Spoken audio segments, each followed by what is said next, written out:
بسم اللہ الرحمن الرحیم۔ السلام علیکم۔ اچھی بات دوسروں تک پہنچانا صدقہ جاریہ ہے۔ چینل کو سبسکرائب، لائک اور شیئر کریں، شکریہ۔ تکبر و غرور سے دور رہو۔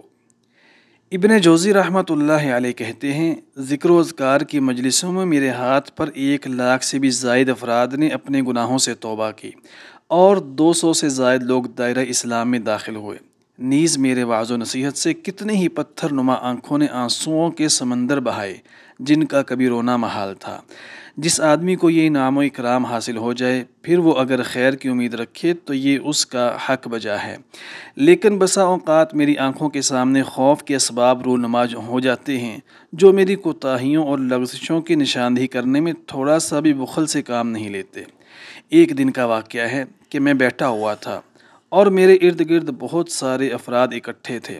ان میں سے ہر آدمی کا دل نرم و گداز ہو گیا تھا، یا کم از کم ان کی آنکھوں سے زار و قطار آنسو بہہ رہے تھے۔ میں نے یہ منظر دیکھ کر ہی دل میں کہا، تمہارا کیا ہوگا جب یہ سارے لوگ نجات پا جائیں گے اور تم خود ہلاکت کے بھنور میں پھنس جاؤ گے۔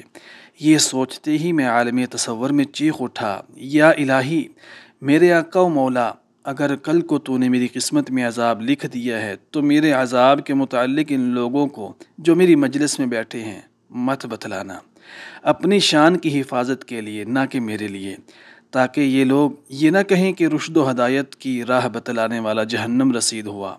الہی، تیرے نبی سے کہا گیا کہ آپ عبداللہ بن ابی منافق کو قتل کر دیں، تو آپ نے فرمایا نہیں، لوگ یہ نہ کہیں کہ محمد اپنے ساتھیوں کو قتل کرتا ہے۔ الہی، اپنے فضل و کرم سے میرے بارے میں ان کا اچھا گمان برقرار رکھنا، انہیں میرے عذاب کے متعلق نہ بتلانا۔ الہی، اپنی تراشیدہ لکڑی کو توڑ مت دینا، کہیں ایسا نہ ہو کہ میری سخاوت کی رسی ٹوٹ کر بکھر جائے۔ جس کھیتی کو تو نے سینچا اور جو تیری نظر کرم کے سامنے سرسبز و شاداب ہوئی، اسے خشک نہ کر دینا۔